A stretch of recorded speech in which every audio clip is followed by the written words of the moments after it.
Buen día, soy la licenciada en fisioterapia Karen Alicia López Cruz, docente de la Universidad de Sotavento, y el día de hoy vamos a platicar un poco sobre el tema metodología de la investigación.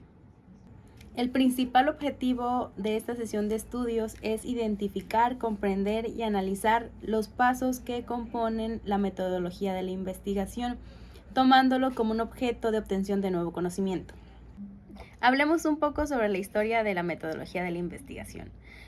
Como tal, no es como lo conocemos en estos momentos.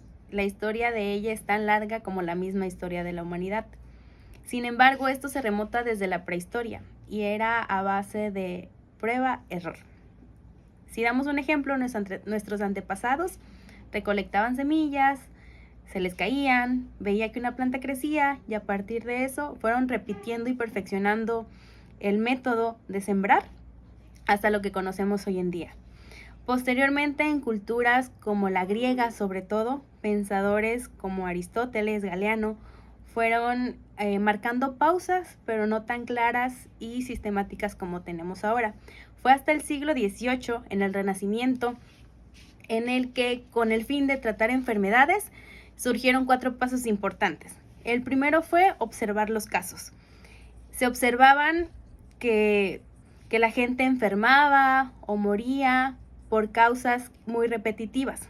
En segundo, se formaban grupos de pacientes para observar su comportamiento, sus signos o síntomas. Como tercer paso, se determinaba si dicho comportamiento de signos y síntomas ya existía previamente. Y cuarto, de ser que no existía o que no se tenían registros de dicha enfermedad, la estudiaban a fondo y determinaban que era una enfermedad nueva. ¿Pero qué es la metodología de la investigación? La Real Academia de la Lengua Española define la palabra método como un procedimiento que siguen las ciencias para hallar la verdad y enseñarla. Retomando el siguiente concepto, que es investigación, Sampieri nos dice que es un conjunto de procesos sistemáticos, críticos y empíricos que se aplican en el estudio de un fenómeno o problema. La metodología de la investigación usa o lleva el proceso a través del método científico. El método científico es una serie de pasos o pautas a seguir para la obtención de un conocimiento fiable y verificable por la comunidad científica. La aplicación de este método nos permite obtener información relevante y confiable. Además, esta información obtenida tiene la capacidad de ser entendida, comprobada y aplicada. Esto quiere decir que las demás personas, los demás investigadores, estudiantes, profesionistas de la materia afín tienen la capacidad de replicarlo ellos mismos por su cuenta y verificar que la información dada afirmativamente es correcta. Vemos a continuación un pequeño esquema sobre la metodología de la investigación. Tenemos que consta de 4 puntos importantes. El primero es la etapa de observación. Vamos a poner un ejemplo e ir desarrollando el esquema poco a poco. Dentro de la observación tenemos lo que es la definición y planteamiento del problema. Hace muchos años, en los años de 1700, el doctor Edward James observaba que muchas personas estaban contagiando de viruela. Supongamos que ese es el problema. Ahora vamos a hablar sobre las características con las que debe contar la investigación. Primero, tenemos que debe ser fáctica, es decir, que debe hablar con la verdad y comunicar los hechos tal y como son sin importar la relevancia de estos. Como segundo punto, tenemos que debe ser trascendente. La investigación debe observar los hechos y descartarlos si estos no resultan útiles o si no producen o nos aportan un nuevo conocimiento, y además de esto también debe explicarlos. Como tercer punto tenemos que es analítico. Quiere decir que la investigación aborda determinados problemas específicos y además de esto los descompone parte con parte con la finalidad de que sean entendibles tanto por los investigadores como por las personas que van a leer o recibir dicha información. Como siguiente punto tenemos que es especializada. Esto quiere decir que la investigación científica se enmarca o se engloba hacia una disciplina o una rama del conocimiento específica. Posterior tenemos que es comunicable. Esto quiere decir que la información que vamos a obtener o los resultados se van a divulgar, tanto como las técnicas, como los métodos y los recursos usados para que el conocimiento científico se perfeccione. Siguiente, tenemos que es verificable. Esto quiere decir que la información obtenida puede someterse tanto a réplica como comprobación estricta de la comunidad científica, y no solo de ellos, sino los estudiantes y profesionales de todas las ramas pueden investigar y, si gustan, duplicar dicha investigación y comprobar que los resultados nunca van a variar. Como siguiente característica tenemos que la investigación es metódica. Como ya sabemos, el proceso de investigación lleva pautas y es muy sistemático, y sabemos que este método o esta técnica no falla porque ha dado buenos resultados anteriormente, y gracias a eso tenemos conocimientos nuevos. Como último punto tenemos que es útil, dado que, como sabemos, la ciencia es la obtención de verdad y de información viable. Y esta información es objetiva, y uno de sus principales objetivos o utilidades es la resolución de problemas, tanto sociales como económicos, como de la salud, etc. ¿Qué tipos de investigación podremos o se han podido realizar a lo largo de la historia? Primero tenemos la investigación cuantitativa.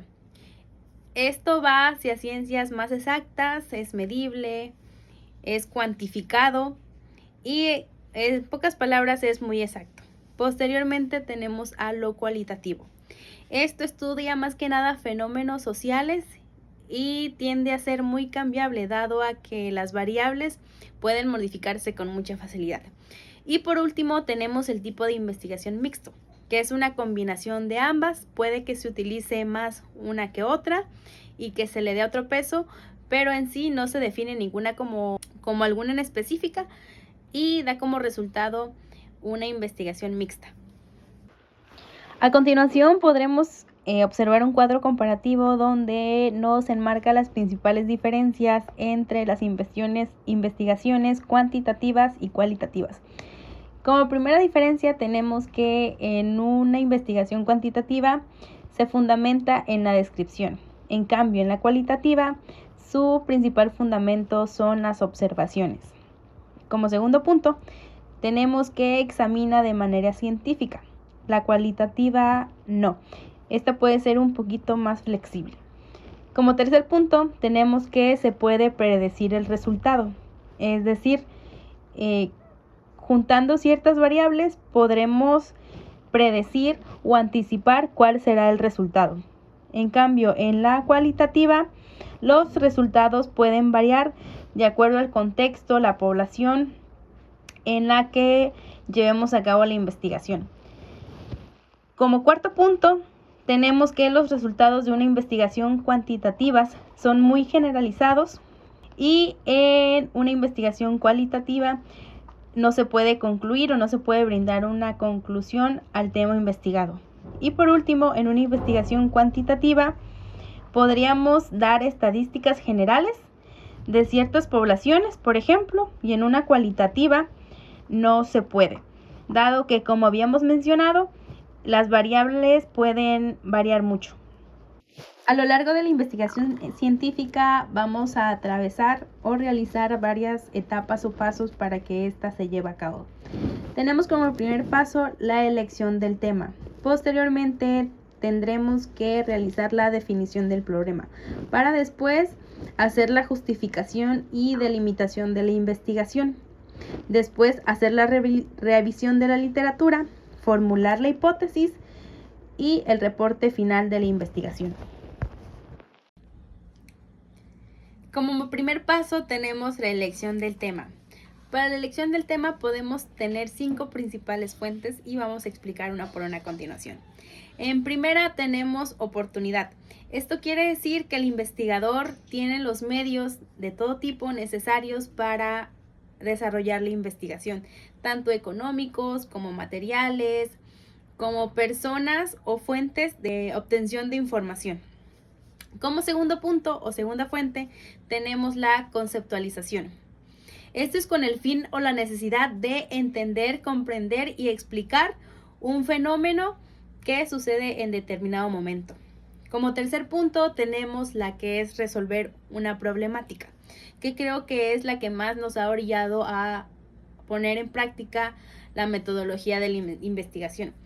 El investigador detecta o observa un problema y desarrolla el método para obtener la solución a dicho problema al que se está enfrentando en este momento. La cuarta tenemos que es cubrir huecos de conocimiento. Esto más que nada se puede dar en los estudiantes o en los profesionales de la salud cuando desconocemos cierta información o detectamos que no existen investigaciones o información acerca de un tema en específico y el investigador se da la tarea ya sea de hacer más grande el conocimiento que se tiene hasta el momento o ser el primero en obtener dicho conocimiento del que no hay antecedentes. Y como último tenemos la fuente de la inspiración, que es que a través de los intereses personales y el investigador tenga la curiosidad de investigar para tener o engrandecer su conocimiento sobre el gusto que está desarrollando en este momento. Aquí tenemos una tabla donde se nos desarrolla la elección de un tema dado por interés. Tenemos que al investigador le interesa el fútbol. El campo podría desarrollarse en la medicina deportiva o en la medicina del deporte. Y para esto podría tener muchos campos de estudios, pero las dos que se mencionan aquí es la eficacia de distintas terapias para la recuperación en lesiones musculares del muslo u otro campo u otra vía de investigación podrían ser técnicas quirúrgicas o de operación para lesiones de menisco. Vamos con el siguiente paso en la metodología de la investigación, que es la definición del problema. Tenemos que un problema es un hecho, fenómeno o situación que nos estimula a la reflexión o al estudio del fenómeno planteado con el fin de buscar la solución, pero esta solución debe estar lo más apegada a la realidad para que sea viable y aplicable.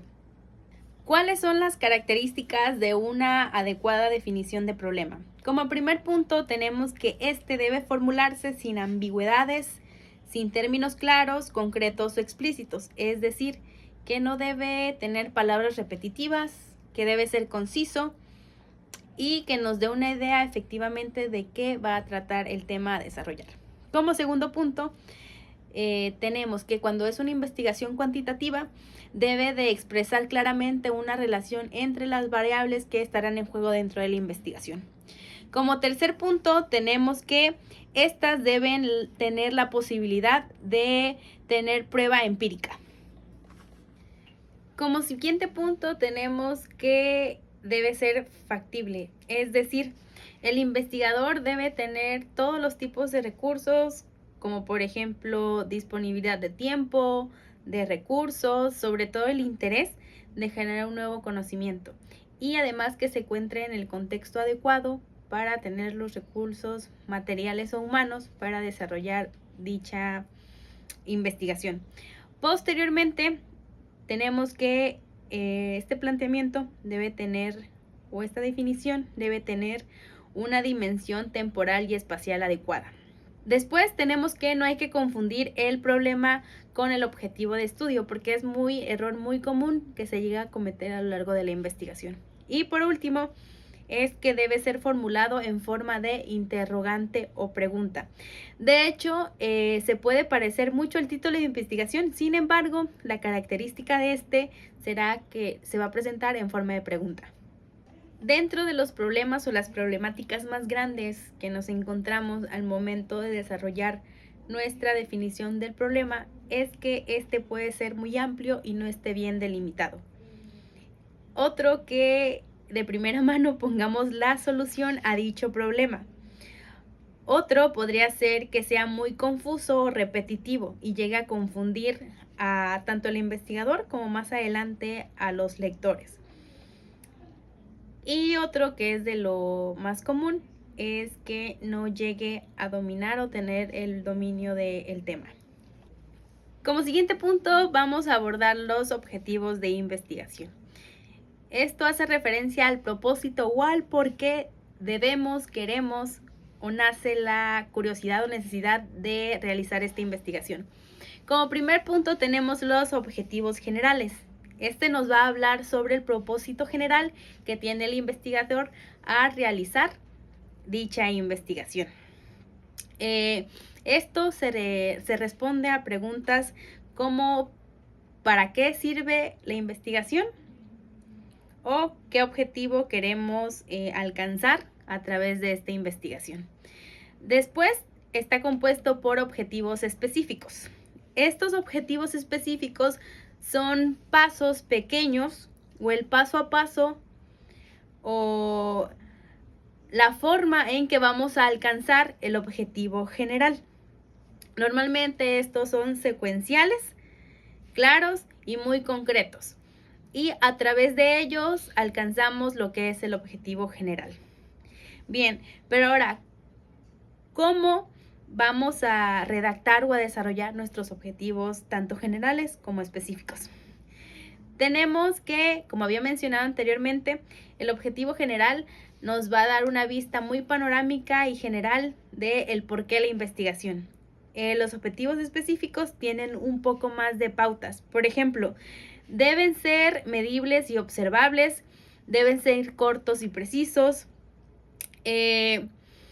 no deben dar datos o resultados de la investigación y sobre todo que el momento de la redacción deben ser pequeños, su redacción no debe ser muy larga y son utilizados verbos como ir en infinitivo. A continuación podemos ver un listado de las palabras que se sugieren utilizar al momento de redactar objetivos específicos.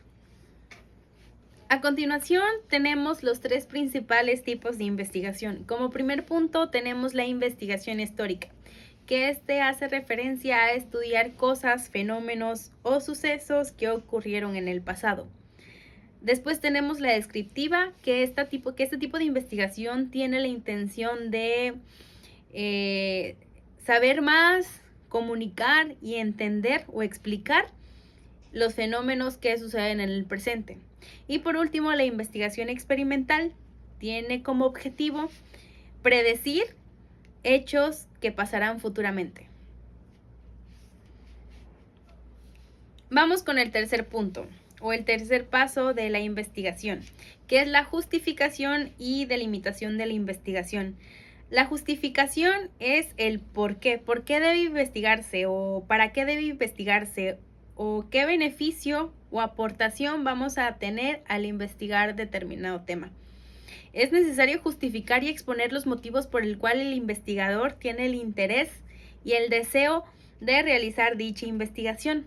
Y también en este apartado tiene lugar el por qué o dar la justificación o los motivos de por qué es viable o necesaria realizar dicha investigación. Ahora abordaremos los puntos claves que se deben tomar en cuenta para elaborar la justificación de nuestra investigación. Como primer punto tenemos la importancia. Esto hace referencia a qué impacto tendría esta investigación a la sociedad y a la rama de la ciencia a la que esté directamente dirigida. Posteriormente nos vamos con el tema de la actualidad.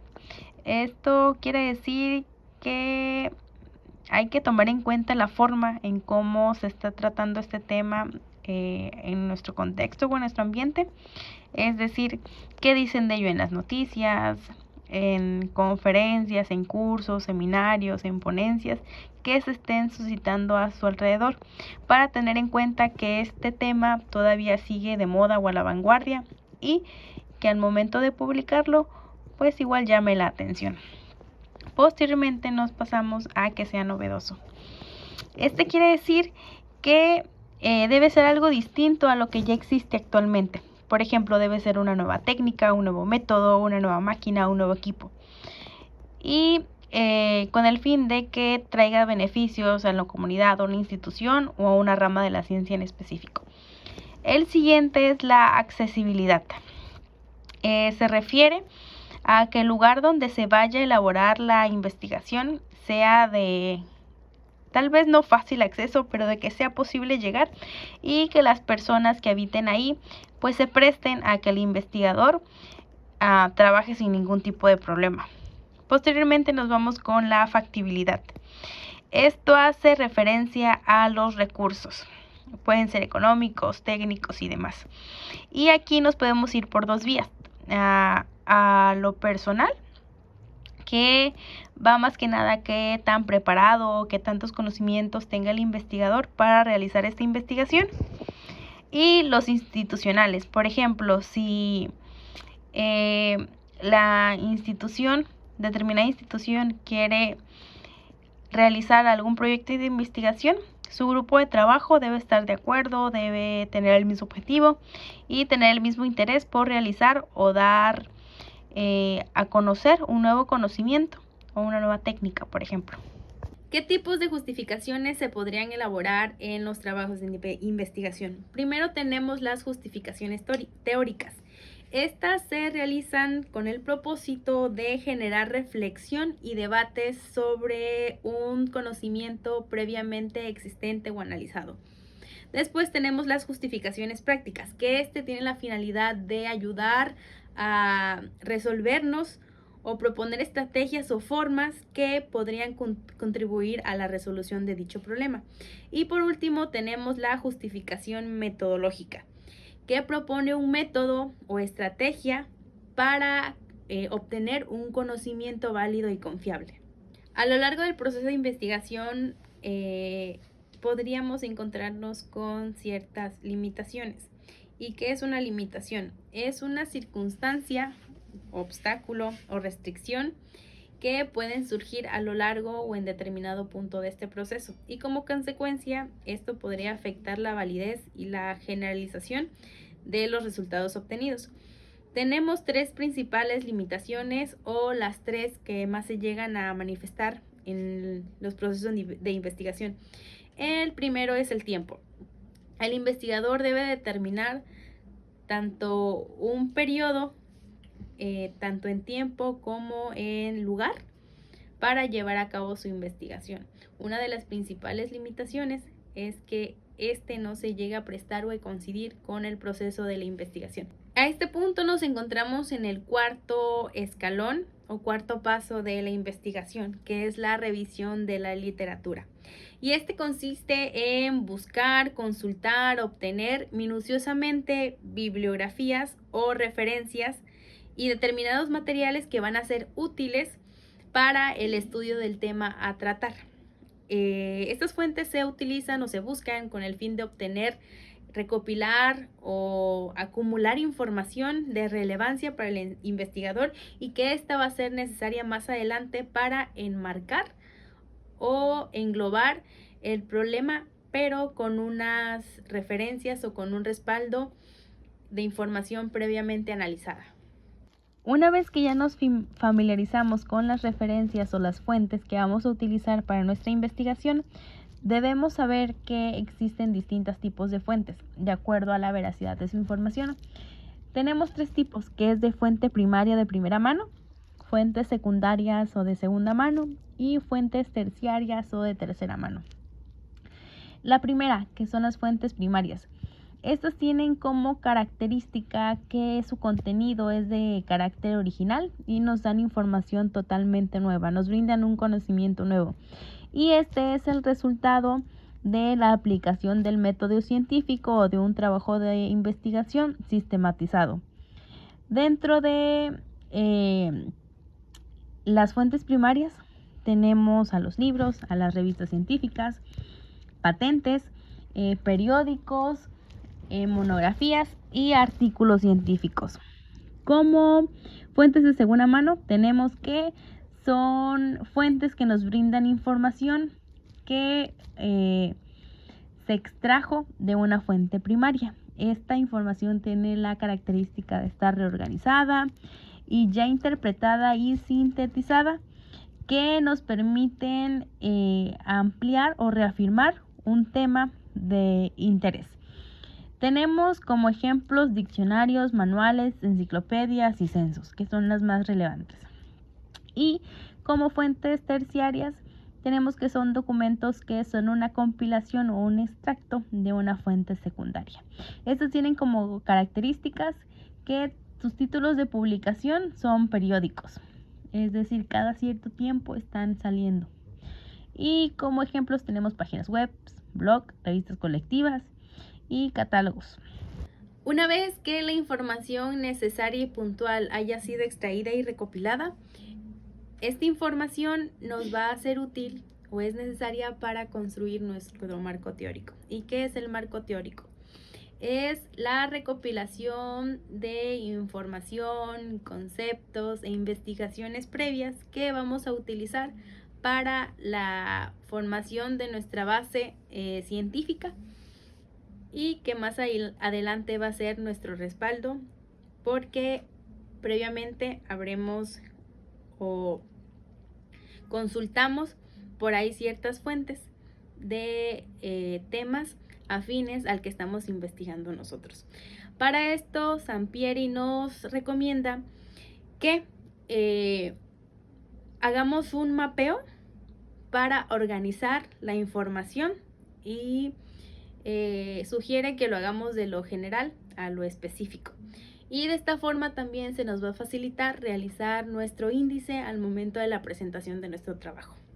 Abordemos el punto número 6, que es la formulación de la hipótesis. Tenemos que la hipótesis es una respuesta tentativo-temporal a un problema y se tiene el propósito o el objetivo de poner a prueba esta hipótesis para determinar su validez, es decir, si se cumple o no se cumple. Las hipótesis también podríamos decir que son guías de investigación o que nos marcan una pauta que intenta explicarnos el fenómeno brevemente.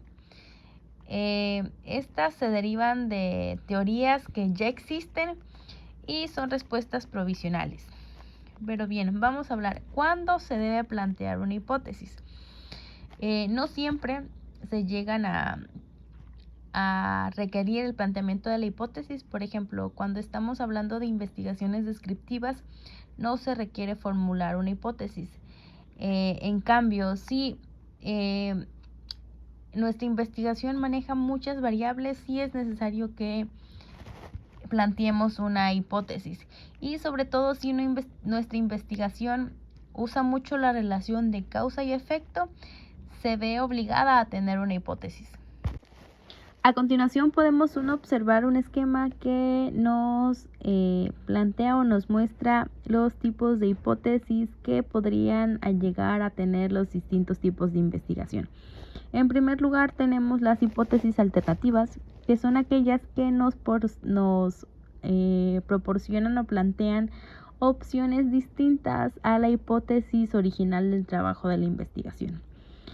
Después tenemos las hipótesis nulas, que estas niegan la hipótesis original de investigación, es decir, expresa que no hay relación entre la investigación y lo que se planteó como hipótesis en un principio.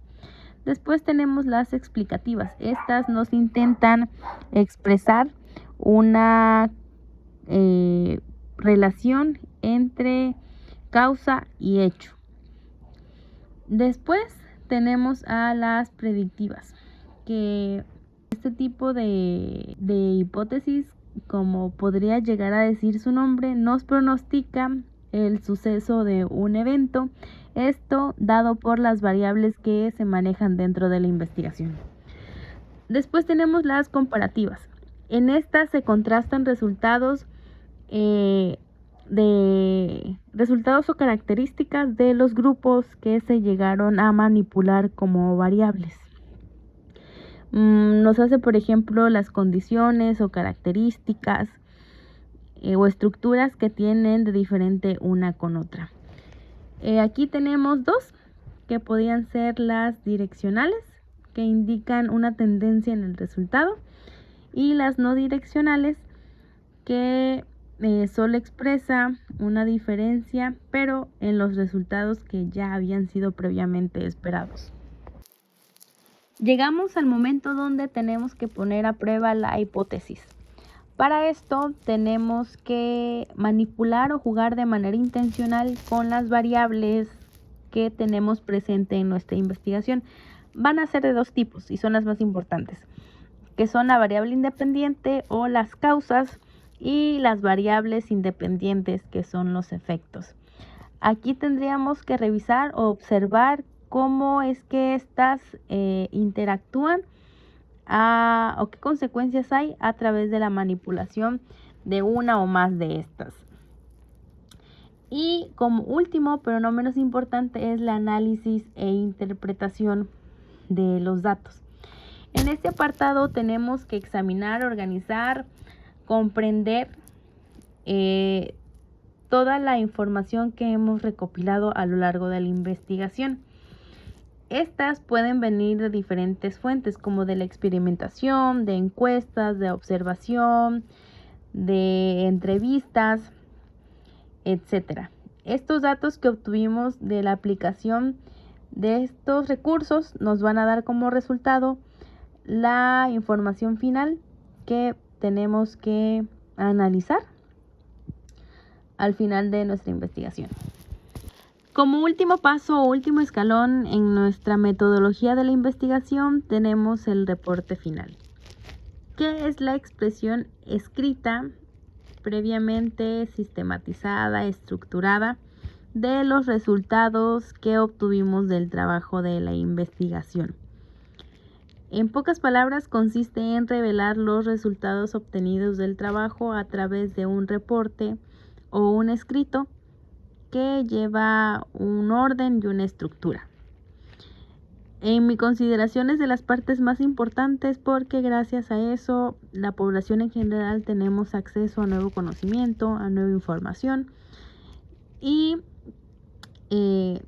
creo yo que es la finalidad de todo investigador, darle nuevos conocimientos al mundo y que éste sirva para el progreso de la sociedad. ¿Por qué es importante o qué beneficios nos trae el reporte escrito del investigador sobre su trabajo? Como primer punto, tenemos que poner al alcance de todo el mundo nuevo conocimiento. Es decir, que todas las personas del mundo que, por ejemplo, tengan acceso a internet o a una biblioteca, si gustan, pueden ir y leer y aprender algo nuevo gracias al trabajo que el investigador dejó como precedente. Como segundo punto, pone a la disposición de otros investigadores o de estudiantes o de nosotros como profesionales la oportunidad de estudiar dicho trabajo o dicho contenido las veces que nosotros lo queramos, en el momento que queramos. Como segundo punto, es que queda asentado para posteriores consultas. Es decir, que cualquiera de nosotros, si decide investigar algo con referente a este tema de investigación, lo podríamos utilizar como una fuente bibliográfica o una referencia para enriquecer la investigación propia. Y como último, como les mencionaba, sirve como precedente para futuras investigaciones. Si en algún momento alguno de nosotros queremos investigar o continuar con la investigación que este trabajo dejó, podríamos continuar con ello sin ningún tipo de problema, porque tenemos todo el conocimiento necesario para hacerlo. Como tal, no existe un modelo o una estructura en la que el reporte final de la investigación deba ser escrita. Sin embargo, se toma como base la siguiente estructura. Tenemos que primero el investigador debe redactar la introducción. En este apartado se hace un acercamiento al problema investigado. Aquí menciona la justificación, es decir, el por qué se decidió investigar sobre este tema. Además, haciendo un énfasis muy importante a la relevancia y la trascendencia de este tema para él y como para la comunidad científica y la población que llegue a tener alguna interacción con este estudio. Posteriormente vamos con el material y métodos. Aquí el investigador debe de incluir todos los métodos, técnicas, materiales que llegó a usar para llevar a cabo la investigación. Esto debe ser de forma muy clara, puntual, concisa, de modo que el lector o el público tenga forma de poder replicar esta investigación, dado que ya sabe qué cosas y medios se usaron para poder replicarla desde su punto. Como tal, no hay reglas fijas, sin embargo, este apartado depende mucho de cómo se diseñó la investigación. Posteriormente tenemos el resultado. En el investigador consta o remarca de forma detallada todo lo importante con respecto a los resultados de su investigación.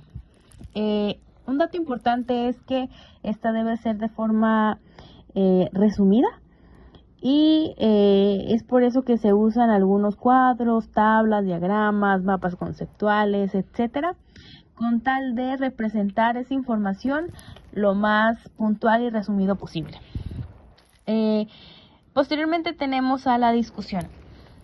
Aquí el investigador examina o critica los datos obtenidos previamente.